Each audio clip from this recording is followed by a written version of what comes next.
नमस्कार, मैं डॉक्टर मुसर्रत जहां एक बार फिर से आपका केवी स्टूडियो में स्वागत है। ईश्वर ने पृथ्वी पर ना जाने कितने जीवों को बनाया और उसमें भी सबसे बेहतरीन मनुष्य को बनाया और मनुष्य से भी प्यारा बच्चों को बनाया। आज हमारी चर्चा का विषय भी बच्चे हैं। बच्चे को किस तरह से रख रखाव करना चाहिए, नवजात बच्चों को किस तरह से पालन पोषण करना चाहिए। आज हमारे गेस्ट बेगूसराय के मशहूर शिशु रोग विशेषज्ञ डॉक्टर अभय कुमार जी हैं, जिनसे हम चर्चा करेंगे नवजात बच्चों में किस तरह का रख रखाव करना चाहिए, उसका देखभाल कैसे करना चाहिए। आइए हम मिलते हैं और जानते हैं कि एक माँ को अपने बच्चों का किस तरह देखभाल करना चाहिए। नमस्कार सर, आपका हमारे स्टूडियो में बहुत बहुत स्वागत। जैसे कि आप एक पेडिट्रिशियन शिशु रोग विशेषज्ञ हैं, तो हमारा चर्चा का विषय भी आज बच्चों पे ही है और ख़ास करके नवजात बच्चे। जो नवजात बच्चे होते हैं सर, उसमें बहुत सारी बीमारियां भी होती है और उसके रख रखाव में भी बहुत सारी अभी कमी है। जैसे हमारा बेगूसराय काफ़ी गांव वाला जगह है, तो अधिकतर लोग ठीक से रख रखाव नहीं कर पाते हैं, तो उसके बारे में हमें कुछ पता है सर। नमस्कार। और सबसे पहले डॉक्टर रोशन बॉस आपको और केवी स्टूडियो को बहुत बहुत धन्यवाद इस एक बेहतरीन प्रयास के लिए जिसके द्वारा समाज में जागरूकता फैलाने का प्रयास किया जा रहा है। और जहाँ तक नवजात शिशु का सवाल है, तो जन्म के तुरंत बाद से उसकी बहुत सावधानी से देखभाल की ज़रूरत होती है। जन्म के तुरंत बाद बच्चे का रोना बहुत ज़रूरी होता है और इसके लिए मैं कहूँगा मैक्सिमम लोग बच्चों की जो जन्म की प्रक्रिया है वो किसी डॉक्टर की देखभाल में, चाहे सरकारी चाहे प्राइवेट, लेकिन देखभाल में करें, उससे बेहतर होता है। जन्म के तुरंत बाद बच्चे का रोना ज़रूरी है। उसके लिए लगभग 100 में 90 बच्चे जन्म के तुरंत बाद अपने आप रो लेते हैं। 10 बच्चे को कुछ हेल्प की ज़रूरत पड़ती है और लगभग 1% बच्चे जो होते हैं उनको डॉक्टर के हेल्प की ज़रूरत होती है। जो नॉर्मल बच्चे हैं उनका टेम्परेचर कंट्रोल और सबसे ज़रूरी होता है। जन्म के तुरंत बाद बच्चा ठंडा नहीं हो, इस बात का ख्याल रखना चाहिए। साफ़ सफाई का ध्यान रखना चाहिए। बच्चा जिस जगह पैदा हुआ है, जो लोग बच्चे को छू रहे हैं, वो सब साफ़ हाथ हो। बच्चे की जो नाभि वाली नली काटी जा रही है वो सफाई से काटी जानी चाहिए। फिर जितना जल्दी हो सके बच्चे को माँ का दूध पिलाना शुरू करना चाहिए, जितनी जल्दी हो सके। मतलब ये नहीं है कि 1 घंटे के बाद, 2 घंटे के बाद, ऐसे इमीडिएट आफ्टर डिलीवरी। हाँ, नॉर्मल डिलीवरी जो होती है, नॉर्मल जनरल डिलीवरी, उसमें कहा जाता है 1 घंटे के अंदर। हाँ, 1 घंटे से पहले मिनिमम टाइम कुछ भी नहीं है, एज अर्ली एज पॉसिबल। और अगर सिजेरियन सेक्शन से, ऑपरेशन से बचा हुआ है, तब भी 4 घंटे के अंदर तो ज़रूर शुरू कर देना चाहिए। ठीक है, जितनी जल्दी शुरू करेंगे उतना ज़्यादा दूध आता है, बच्चे उतने अच्छे से दूध पी पाते हैं। कई बार लोग सोचते हैं कि कोई बात नहीं, 1-2 दिन बाद दूध पिलाएंगे, दूध शुरू में नहीं आ रहा है, लेकिन ऐसा नहीं होता है। जितना आप लेट करेंगे दूध कम आने की संभावना बढ़ती चली जाएगी और बच्चे को भी दूध पीने में दिक्कत होगी। इसलिए जितनी जल्दी हो सके शुरुआत करनी चाहिए। ठीक है, और सिर्फ माँ का दूध ही पिलाना चाहिए। माँ के दूध के अलावा कोई भी पाउडर या गाय का दूध बिल्कुल नहीं देना चाहिए।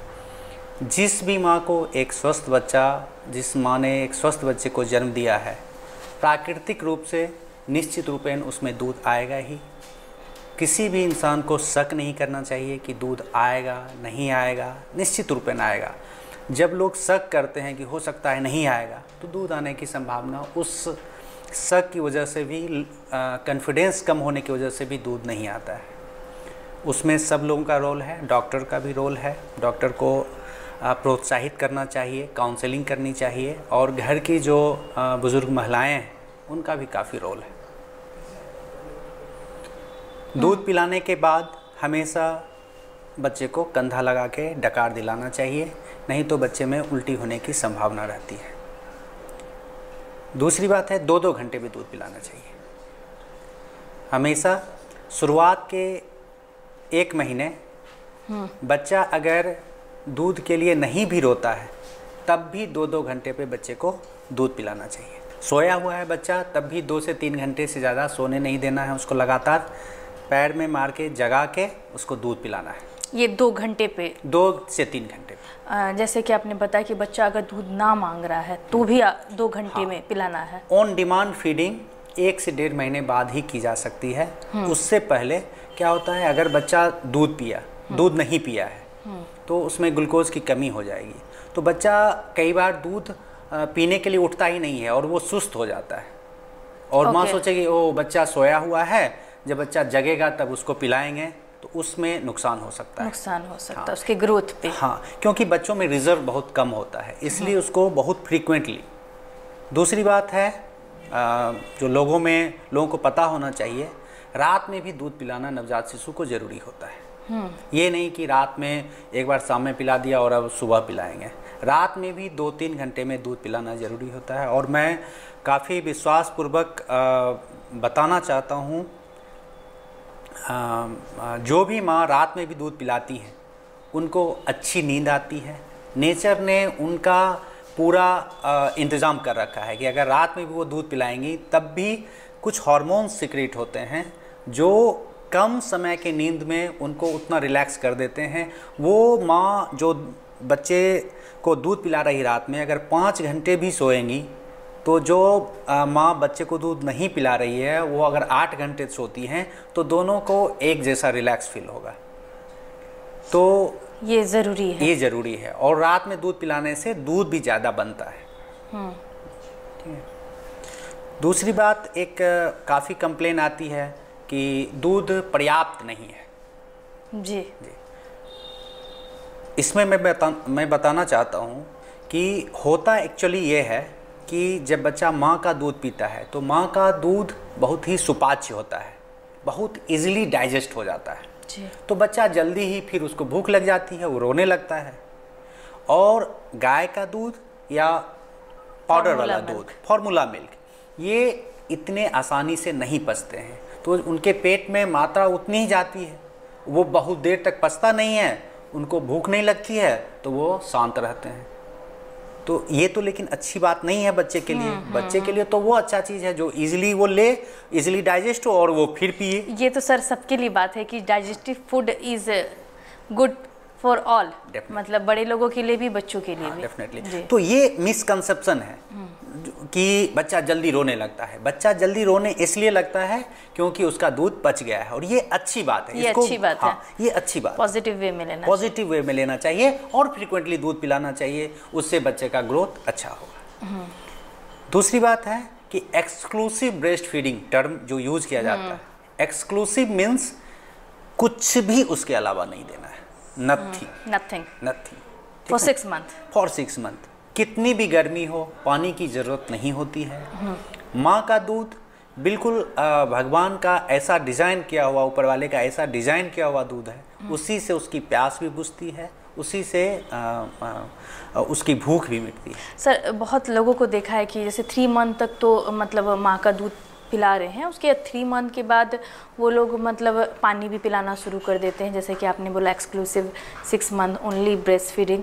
तो 6 मतलब ये बहुत मैंने यहाँ पे लोगों को देखा है, और समझाने के बाद भी नहीं समझते हैं। तो आज आप एक शिशु रोग विशेषज्ञ, उनकी बात नहीं मानेंगे तो किनकी बात मानेंगे, इसके बारे में कुछ पता है? बिल्कुल, इस प्लेटफॉर्म से बिल्कुल आपने बहुत अच्छा पूछा है, और बहुत छोटी बात है लेकिन बहुत इम्पॉर्टेंट है। मैं क्लिनिकल प्रैक्टिस में देख रहा हूँ 80% लोग जो दूध सही से पिलाना चाहिए वो नहीं फॉलो कर रहे हैं। जानकारी है तब भी लोग फॉलो नहीं करते हैं।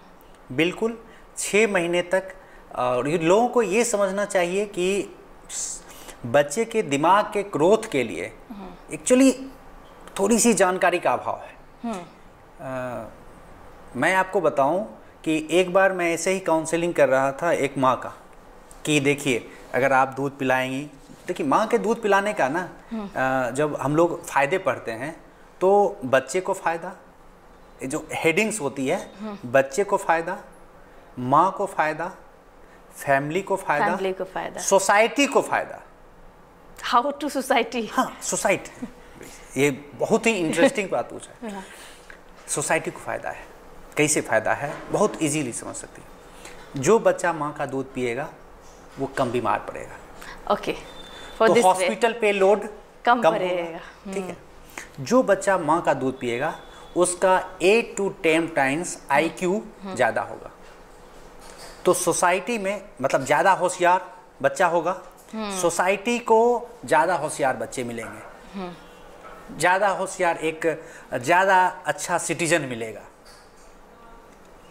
वो डेफिनेटली फ्रूटफुल होगा, तो कुछ बेहतर लाइफ में और ज़्यादा बेहतर, जितना वो पहले कर सकता था उससे बेहतर करेगा। तो मैं जब ये बता रहा था एक माँ को कि देखिए आप अगर सिर्फ अपना दूध पिलाती हैं तो बच्चे के ये सब फ़ायदे होंगे, और जब मैंने ये कहा ना कि देखिए आपका बच्चा ज़्यादा होशियार होगा, तो एक उसके साथ जो महिला आई थी वो ज़ोर ज़ोर से रोने लगी। मैंने कहा अरे मैंने क्या किया? आपको तो कुछ भी नहीं किया, आप क्यों रो रही हैं? मैं तो इनसे बात कर रहा हूँ। बोली कि सर मुझे किसी ने इतने अच्छे से समझाया नहीं था इसलिए। तो क्या मेरा इतना बच्चा होशियार नहीं होगा? मैं तो सब दिन पाउडर का दूध, मैंने तो सोचा था कि पाउडर का दूध मैं खरीद के पिलाऊंगी तो वो अच्छा होगा। जी जी जी। अभी ये मिथ भी है कि पाउडर के दूध से बच्चे हेल्दी हो रहे हैं। वो जो एक आपने मुझे एक बार मैं मिली थी आपसे, तो आपने बताया था कि गाय का दूध पीने से शरीर मोटा बिल्कुल, ये समझना चाहिए। कोई भी समझ सकता है कि इंसान का दिमाग जितना विकसित है उतना और किसी भी स्पीसीज का विकसित नहीं है। तो माँ तो जो दिमाग के विकास के लिए जो फैक्टर्स चाहिए, लॉट्स ऑफ फैक्टर, ठीक है ना, वो सिर्फ और सिर्फ इंसान के दूध में मिलता है। गाय को दिमाग हम लोगों के इतना डेवलप नहीं होता है, जरूरत नहीं है। उसका शरीर विकसित, कॉमन सेंस की जरूरत नहीं है, उसको सेंस की जरूरत, मतलब बहुत लिमिटेड सेंस की जरूरत है। हम लोगों के इतना नहीं है डेवलप ब्रेन। तो लेकिन हाँ, उसका शरीर बढ़ना चाहिए। तो गाय के दूध में सिर्फ शरीर बढ़ने के लिए चीजें होती हैं, ब्रेन ग्रोथ के लिए नहीं होता। ब्रेन ग्रोथ के लिए फॉर्मूला फेड में भी नहीं होता है, क्योंकि प्लांट में वो कारखाने में वो चीज बनाया जा नहीं सकता है। हाँ, वो तो नहीं बना तो सिर्फ और सिर्फ एक सोर्स है माँ का दूध। तो माँ का दूध 6 महीने तक सिर्फ और सिर्फ माँ का दूध। 6 महीने के बाद दूसरी चीजें सप्लीमेंट्री फूड स्टार्ट करनी चाहिए। जैसे सर सप्लीमेंट्री फूड है कि जैसे एक पैकेज फूड है, मैं I can't explain the name. हाँ, तो वो उस पर ज़्यादा लोग निर्भर हो रहे हैं, ना कि घर में खाना बना के, या कि दाल का पानी या खिचड़ी या दलिया समथिंग, ये लोग नहीं देना चाहते हैं। और बाहर से खाना जो रहता है बच्चों का वो खिलाना चाहते हैं। इसके बारे में भी कुछ बताएं सर। डेफिनेटली बहुत अच्छा पूछा आपने। और मैं इसमें रिसर्च काफ़ी हुए हैं, उनका हवाला देते हुए आपको बताना चाहता हूँ कि जो भी पैकेज्ड फूड है, चाहे कोई भी हो, उसमें कुछ न कुछ प्रिजर्वेटिव होते हैं, और प्रिजर्वेटिव का एक अपना टेस्ट होता है। और जो फास्ट फूड हैं उनमें भी ऑलमोस्ट वही प्रिजर्वेटिव यूज होते हैं। तो अगर अभी जो पैकेज्ड फूड 6 महीने के बाद लोग जो खिलाना चाहते हैं वो सतर्क हो जाएं, इसलिए कि जब उनका बच्चा 15 साल 18 साल का होगा और जब वो बाहर कहीं पढ़ने जाएगा, जॉब के लिए जाएगा, और वो पिज्ज़ा और बर्गर खाएगा, तो वो एक समानता, उसका ब्रेन नोइंगली अननोइंगली जो अभी पैकेज फूड खाएगा उसमें प्रिजर्वेटिव है, उसका टेस्ट बड डेवलप हो जाएगा, ब्रेन में वो चीज़ मेमोरी में रिजर्व हो गया। ये तो होता ही है ना सर कि जैसे जिस परिवेश में हम लोग रहते हैं, हम लोग वही खाना शुरू से खाना पसंद करते हैं। जो चीज आप खाएंगे वही चीज बाद में। मैं इसमें एक और इंटरेस्टिंग चीज मैं आपको बताऊंगा कि अभी जो खाएंगे वैसे ही टेस्ट डेवलप होगा, मेमोरी, ब्रेन में मेमोरी उस चीज को प्रिजर्व करेगी।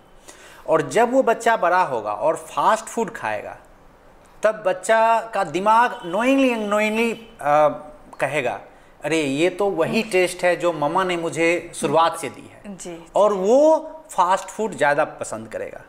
और मैं इसके लिए उस बच्चे को कतई जिम्मेवार नहीं मानूंगा। सही। उसके लिए उसके माँ और बाप जिम्मेवार हैं, जिन्होंने आज वो फाउंडेशन दिया है कि कल वो फास्ट फूड खाए। तो जो लोग चाहते हैं कि बच्चा हेल्दी खाना खाए बाद में, वो अभी जो होममेड फूड है, और होममेड फूड उससे बेहतर है, ताज़ा है, फ्रेश, उसमें सब कुछ है, ठीक है ना। सिर्फ और सिर्फ क्या करना है, आपको जो अलग अलग वैरायटी के फूड हैं उन सब से कुछ कुछ देने की कोशिश करनी है। जैसे दाल है, दाल कुछ देना चाहिए, सीरियल्स अनाज जो हैं जैसे गेहूँ चावल उससे कुछ देना चाहिए, फ्रूट्स कुछ देना चाहिए, वेजिटेबल्स कुछ देना चाहिए, डेयरी प्रोडक्ट तो ऑलरेडी दिया ही जा रहा है वो भी देना चाहिए। थोड़ा बच्चा बड़ा हो जाए 1 साल से ऊपर, हाँ 1 ईयर, तो कुछ अगर जो लोग नॉनवेज खाते हैं उससे ऐड करना चाहिए। तो ये जो 6-7 वैरायटी ऑफ फूड हैं, अगर इन सब से आप कुछ कुछ देते हैं, अगर एक दिन में एटलीस्ट 3-4 ग्रुप को भी आप टच करते हैं, तो किसी भी उसकी जरूरत, सप्लीमेंट की जरूरत नहीं है। इससे बेहतर विकास होगा बच्चे का और उसको एक हेल्दी खाने के का फाउंडेशन अभी होगा जो बाद में इजीली उसको कैरी ऑन कर सकता है। जितना कुछ अभी जितनी भी बीमारी आ रही है, सब लोग बोलते हैं इम्यूनिटी स्ट्रांग, तो इम्यूनिटी स्ट्रांग में सबसे बड़ा मेन रोल तो फूड है। जो हम लोग जो फूड खाते उसी से तो स्ट्रांग होंगे। तो यही तो बेस है जो हम लोग गड़बड़ा रहे हैं कि अभी मतलब वेस्टर्न में वो कल्चर अपना लिए हैं कि वो लोग बहुत ऐसे प्रोटीन खाना चाहते हैं या फिर फ्रूट्स खाते हैं, और हम लोग जंक फूड पे चले गए हैं। डेफिनेटली। और इम्यूनिटी की जहाँ हम बात करते हैं ना, जो माँ की दूध की हम लोगों ने चर्चा की, या शुरुआत के जो 3 दिन का दूध होता है जिसको कोलेस्ट्रम बोलते हैं, पीला दूध भी बोलते हैं, वो कम मात्रा में होता है, लेकिन उसका जो इफ़ेक्ट है वो फॉर लाइफ होता है। वो 3 दिन की बात नहीं है, क्योंकि 3 दिन में वो दूध जो बच्चे ने पिया और उसका जो गट फ्लोरा, क्योंकि बच्चा जब जन्म लेता है तो उसके इंटेस्टाइन में बिल्कुल स्टेराइल, मतलब बहुत कम बैक्टीरिया होते हैं, लेकिन आज हमारे और आप में गट में बहुत सारे बैक्टीरिया हैं। तो वो कौन से बैक्टीरिया वहाँ पे घर बनाएंगे, ये डिपेंड करता है कि इनिशियल फूड हम क्या लेते हैं। अगर हेल्दी माँ का दूध लेते हैं तो वो जो इम्यूनिटी डेवलप होगी वहाँ से वो हमारी चलती जाएगी। और पैकेज्ड फूड और ये सब लेने से डेफिनेटली इम्यूनिटी कम होगी। दूसरी सबसे मतलब कॉमन बच्चों में जो प्रॉब्लम आती है उसके बारे में कुछ हमें सर बताएं। हाँ, एक इंटरेस्टिंग चीज़ मैंने कहा कि आपको बताऊंगा।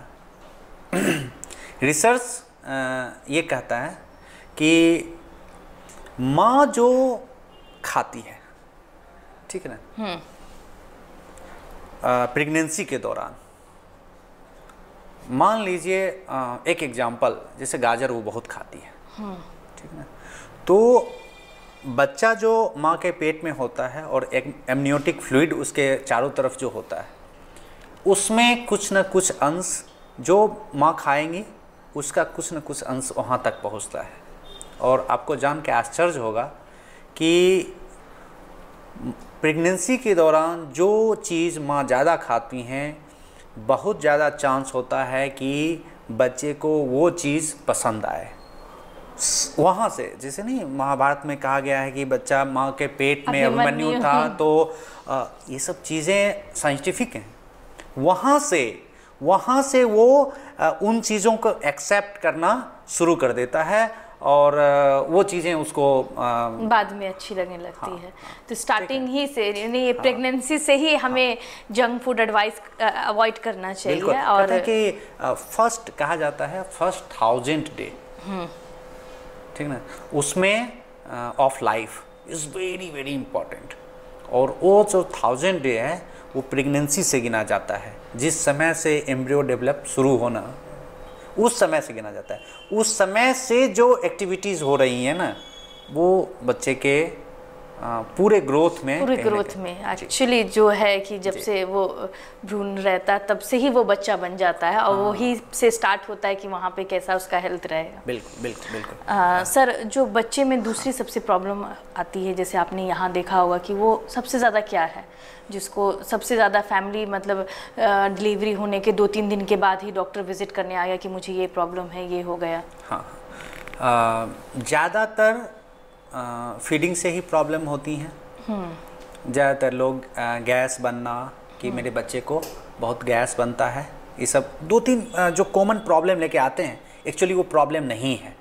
वो मैं बताता हूँ कि छोटे छोटा लूज स्टूल की कंप्लेन लेके आते हैं लोग कि छोटा छोटा लेट्रिन हो रहा है, बार बार लेट्रिन करता है, 10 बार करता है लेट्रिन, ठीक है, स्टूल पास करता है। वो एक्चुअली कोई बिग इशू नहीं है। बिग इशू नहीं है। कब तक बिग इशू नहीं है? अगर वो दूध पीने के बाद छोटा छोटा लैट्रिन करता है, दूध पीता है और छोटा लैट्रिन कर देता है, जिसमें लोग जनरली जो लोग बोलते हैं हमको आके कि थोड़ा पानी थोड़ा सा फुटका फुटका उसमें है, ऐसा वो प्रॉब्लम नहीं है। छोटा छोटा लैट्रिन दूध पीने के तुरंत बाद होना, वो गैस्ट्रोकोलिक रिफ्लक्स बोलते हैं, वो कुछ दिन में अपने आप चला जाता है, ठीक है ना। वो 10 बार, 15 बार, 20 बार भी हो सकता है। जितनी बार बच्चा दूध पिए उतनी बार हो सकता है, उसके लिए पैनिक नहीं होना है। हाँ, खतरा कब हो और कब डॉक्टर के पास जाना चाहिए ये जानना ज़रूरी है। और इस प्लेटफॉर्म से मैं बता रहा हूँ कि जब बड़ा बड़ा लैट्रिन हो, छोटा छोटा नहीं है, बड़ा बड़ा लैट्रिन हो जिसमें पानी की मात्रा ज़्यादा हो, बच्चा सुस्त हो, बच्चा दूध कम पिए, बच्चा पेशाब कम करे, ये सब अगर कोई प्रॉब्लम होती है तब उनको डॉक्टर के पास जाना चाहिए। ठीक है। अगर छोटा छोटा लैट्रिन होता है तो कोई खास इशू नहीं है। दूसरी बात, गैस की कंप्लेन लेके बहुत लोग आते हैं कि बहुत गैस बनता है। तो मैं बताना चाहता हूँ कि जब तक बच्चे सिर्फ दूध पीते हैं थोड़ा बहुत गैस बनता है। ये कोई बहुत बड़ा इशू नहीं है। करना क्या चाहिए, जब भी दूध पिलाया जाए उसके बाद बच्चे को कंधा लगा के डकार जरूर दिलाना चाहिए। होता क्या है, बच्चा दूध पीते वक्त थोड़ा सा हवा भी निकल जाता है, इसको एरोफेजी बोलते हैं, ठीक है ना, एरोफेजिया। तो दूध पिलाने के बाद अगर कंधा लगा के हम लोग डकार दिला देते हैं तो वो जो दूध के साथ गैस गया है वो बाहर निकल जाता है। वो गैस बहुत बार ना, गैस पेट में नहीं बना होता है, वो पीते वक्त वो बच्चा निगल जाता है गैस। इसीलिए दूध पिलाने के बाद डकार दिलाना। और अगर डकार हम नहीं दिलाते हैं, अगर जैसे बच्चा को हमने दूध पिलाया और फिर हाँ वोमिट करेगा, होगा क्या, देखिए सिंपल सी बात है थोड़ा सा, कि कंधा लगा के डकार दिलाया तो अगर इस पोजीशन में बच्चा है तो दूध नीचे है, गैस ऊपर है। अगर डकार दिलाया तो गैस ऊपर से निकल जाएगा। अगर आपने बिना डकार दिलाए लिटा दिया, अब क्या है, इसी लेवल पे दूध भी है और इसी लेवल पे गैस भी है। और गैस को जब भी मौका मिलेगा वो निकलेगा और जब गैस निकलेगा तो उस समय दूध भी निकलेगा। और लेटे हुए बच्चे में उल्टी होना अच्छी बात नहीं है, सांस में नेज़ोफेरिंक्स पे चलेगा, हाँ। जाने का खतरा रहता है, इसलिए डकार दिलाना जरूरी है। अच्छा सर, एक ये है कि जैसे नवजात बच्चे होते हैं वो रात में बहुत रोते हैं। अब कुछ लोग बोलते हैं पेट में दर्द है, कान में दर्द है, तो उसकी मेन वजह क्या होता है कि जो बच्चे रात में बहुत रोते हैं? हाँ, इसको इन्फेंटाइल कोलिक बोलते हैं, ठीक है ना। ये शाम में और रात में बच्चों को दर्द होता है, ठीक है, इन्फेंटाइल कोलिक बोलते हैं। और इसका कोई एस्टेब्लिश्ड कॉज नहीं है कि इस कमी से होता है या इन्फेक्शन से होता है, ऐसा कुछ नहीं है। कुछ बच्चों में इन्फेंटाइल कोलिक होता है, ठीक है ना। और इसके लिए कुछ मेडिसिन्स भी हैं, ठीक है ना, जो कुछ हद तक हेल्प करती हैं। और जैसे जो बोला मैंने कि डकार दिलाना, वो भी काफ़ी हेल्पफुल होता है।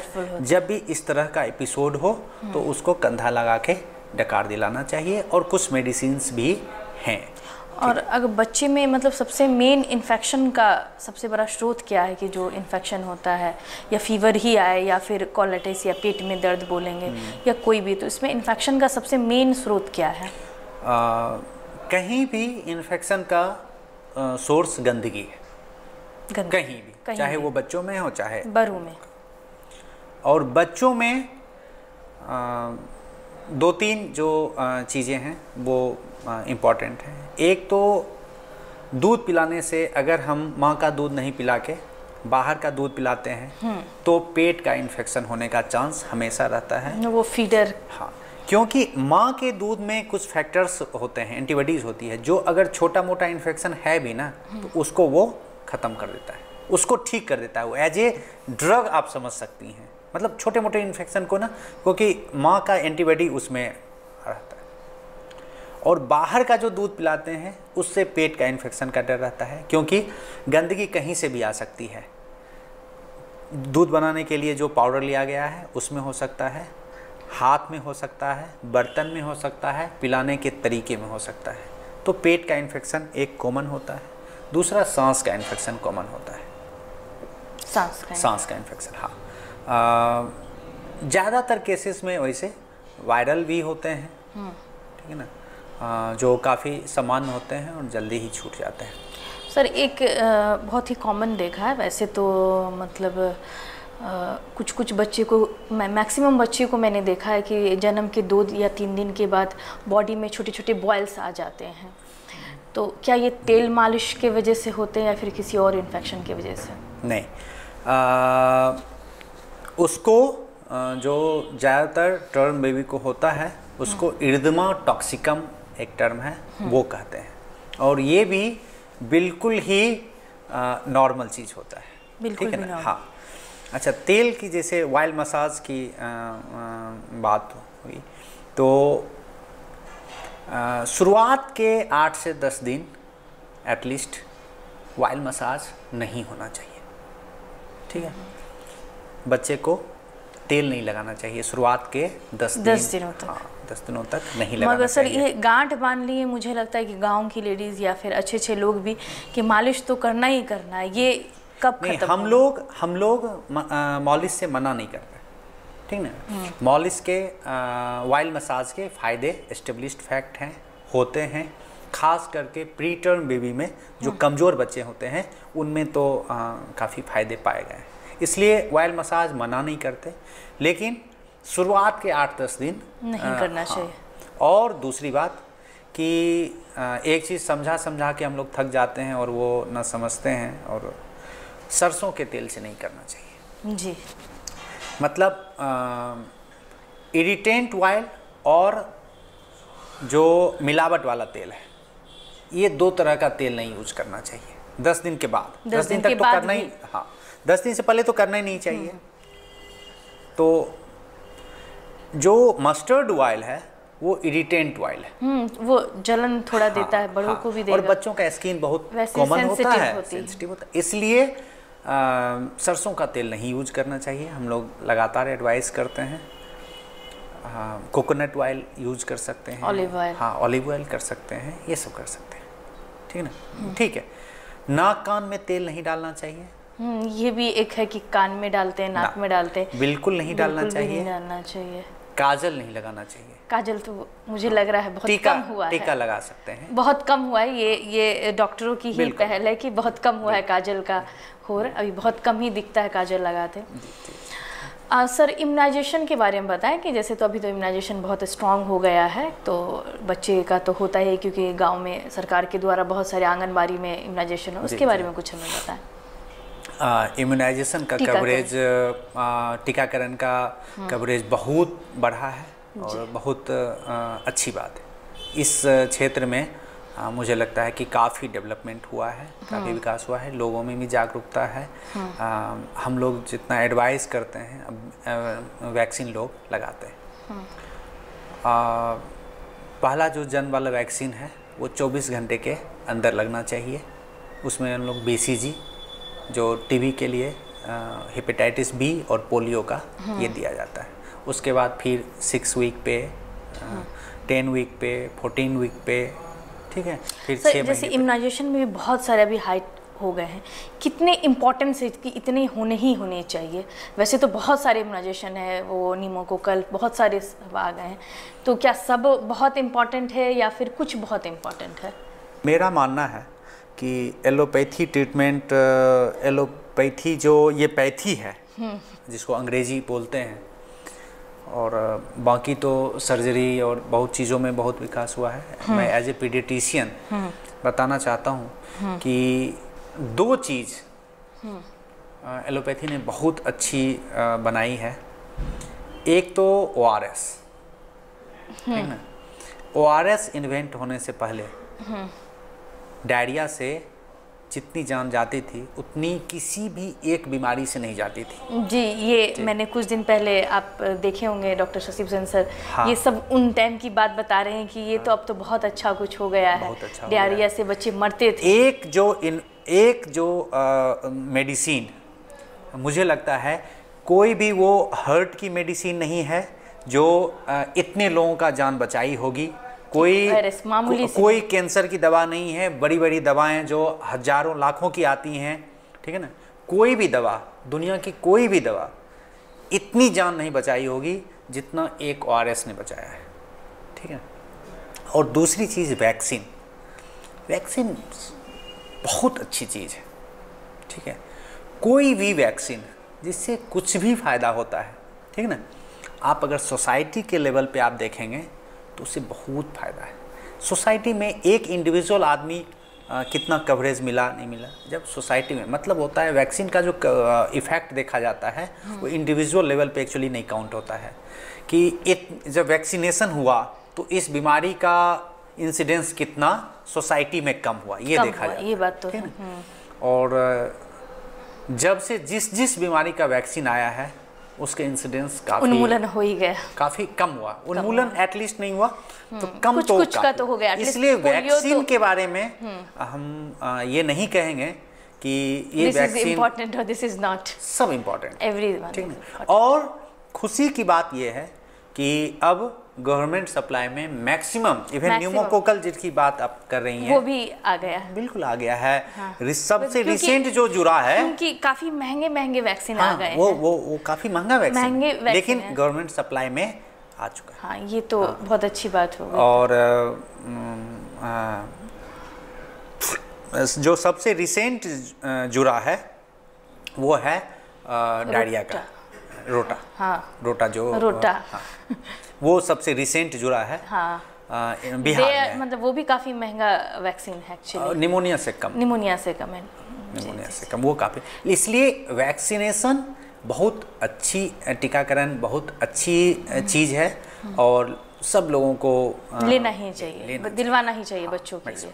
ये सबसे बड़ा कुछ जो हैं गवर्नमेंट सप्लाई में नहीं है, जैसे हेपेटाइटिस ए का वैक्सीन होता है, इन्फ्लुएंजा का वैक्सीन है, ये सब गवर्नमेंट सप्लाई में नहीं है। कॉस्टली आई थिंक, नहीं कॉस्टली है। अच्छा, हाँ, वो मतलब ये कह सकते हैं कि ये इम्पोर्टेंट सब हैं, ये ज़्यादा इम्पोर्टेंट और कम इम्पोर्टेंट ये कह सकते हैं, ये कह सकते हैं। और उसका मतलब ये होता है कि जो बहुत जिससे जान जाने का खतरा है, जैसे निमोनिया से जान जाने का बहुत खतरा, बच्चों इसलिए वो जरूरी है। जैसे हेपेटाइटिस ए का है, तो हेपेटाइटिस ए से जनरली जान नहीं जाता है, इसलिए कह सकते हैं कि वो कम इम्पोर्टेंट है, ठीक है ना।